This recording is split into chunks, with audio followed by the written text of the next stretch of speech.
JEE main 2026 face 1-ൽ January 22-ന് നടന്ന shift 2 എക്സാമിൽ 22ാമത്തെ question ആണ് ഇനി നമ്മൾ ഡിസ്കസ് ചെയ്യുന്നത്. ഈ ഒരു ചോദ്യം തെർമോഡൈനാമിക്സ് എന്ന് പറഞ്ഞ ചാപ്റ്ററിൽ ബോൺ ഹേബർ സൈക്കിൾ എന്ന് പറഞ്ഞ ടോപ്പിക് എന്നാണ് ചോദിച്ചിരിക്കുന്നത്. If the enthalpy of sublimation of lithium is 155 kilojoule per mole, enthalpy of dissociation of F2 is 150 kilojoule per mole, ionisation enthalpy of lithium is 520 kilojoule per mole, and electron gain enthalpy of fluorine is -313 kilojoule per mole, and standard enthalpy of formation of lithium fluoride is -594 kilojoule per mole. അപ്പോൾ the magnitude of lattice enthalpy എത്രയാണെന്നാണ് ചോദ്യം. അപ്പോൾ നമുക്ക് എഴുതാം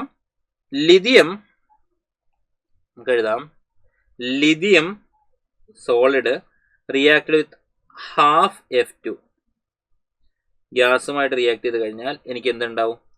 lithium fluoride solid ഉണ്ടാവും. ഇതിനാവശ്യമായ energy എന്ന് പറഞ്ഞാൽ -594 ആണ്. ഇനി ലിഥിയം സോളിഡിന് ഞാൻ സബ്ലിമേഷൻ നടത്തി, അപ്പോൾ എന്തായി? ലിഥിയം ഗ്യാസ് ഫോമിലേക്ക് മാറും. അപ്പോൾ അതിനാവശ്യമായ എനർജി 155 കിലോജൂൾ പെർ മോൾ. ഈ ലിഥിയം ഗ്യാസ് നിന്ന് ലിഥിയം ഗ്യാസ് പ്ലസ് ഫോമിലേക്ക് അയണൈസേഷൻ നടത്തി, അപ്പോൾ അതിനാവശ്യമായ എനർജി 520 കിലോജൂൾ ആണ്. ഹാഫ് F2-നെ ഞാൻ ആക്ച്വലി എഫ് ഗ്യാസ് ആക്കി മാറ്റി. അതിനാവശ്യമായ എനർജി 150/2 ദാറ്റ് ഈസ് 75 കിലോജൂൾ. ഈ എഫ് ഗ്യാസിൽ നിന്ന് ഞാൻ എഫ് മൈനസ് ഗ്യാസ് ഫോമിലേക്ക് മാറ്റി. അതിനാവശ്യമായ എനർജി -313 കിലോജൂൾ പെർ മോൾ. സോ അങ്ങനെയാണെങ്കിൽ ഇത് രണ്ടും കൂടെ ഞാൻ ഇവിടെ കമ്പൈൻ ചെയ്താൽ എനിക്ക് ഇവിടെ നിന്ന് ഇങ്ങോട്ടേക്ക് പോവാം. So this is actually lattice enthalpy.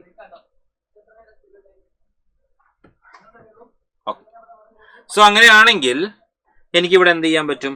ഈ പറഞ്ഞ ഇക്വേഷൻസ് നമ്മളൊന്ന് കണക്ട് ചെയ്ത് നോക്കാം.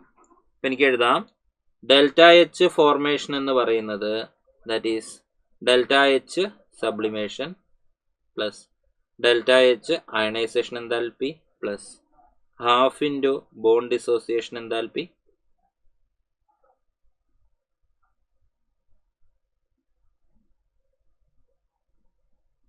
Plus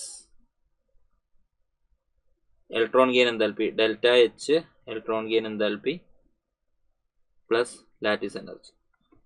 Therefore lattice energy is equal to ΔH formation minus, that is -594 minus 155 plus 520 plus 75 minus 313, or that is actually -594 minus 437, or that is actually -1031 kilojoule per mole. ഇതാണ് actually enthalpy of lattice enthalpy എന്ന് പറയുന്നത്. അപ്പോൾ നമുക്ക് ഈ ഒരു question lattice enthalpy എന്ന് പറയുമ്പോൾ 1031 കിലോജൂൾ per മോൾ എന്ന് എടുക്കാം. So that will be your final answer. Direct question ആയിരുന്നു, അതായത് ബോൺ ഹേബർ സൈക്കിളിനെ ഡയറക്റ്റ് ആയിട്ട് എടുത്ത് ചോദിച്ചൊരു ചോദ്യമായിരുന്നു ഈ പറഞ്ഞ ക്വസ്റ്റ്യൻ. കാൽക്കുലേഷൻ മാത്രമേ ഉള്ളൂ. ആൻഡ് നമ്പേഴ്സ് ഒക്കെ എന്താ പറയുക, കോംപ്ലിക്കേറ്റഡ് ഒന്നല്ല. കാരണം ഹാഫ് കാണാനാണെങ്കിൽ 150/2 75 എന്നുള്ളതൊക്കെ നമുക്ക് പെട്ടെന്ന് ചെയ്യാൻ പറ്റുന്ന കാൽക്കുലേഷൻ ആയിരുന്നു. So that's all for this question. So finally നമുക്ക് ഈ ഒരു ക്വസ്റ്റ്യൻ ആൻസറിൽ എന്ത് പറയാം? 1031 എന്ന് എടുക്കാൻ പറ്റും. ക്ലിയർ അല്ലേ?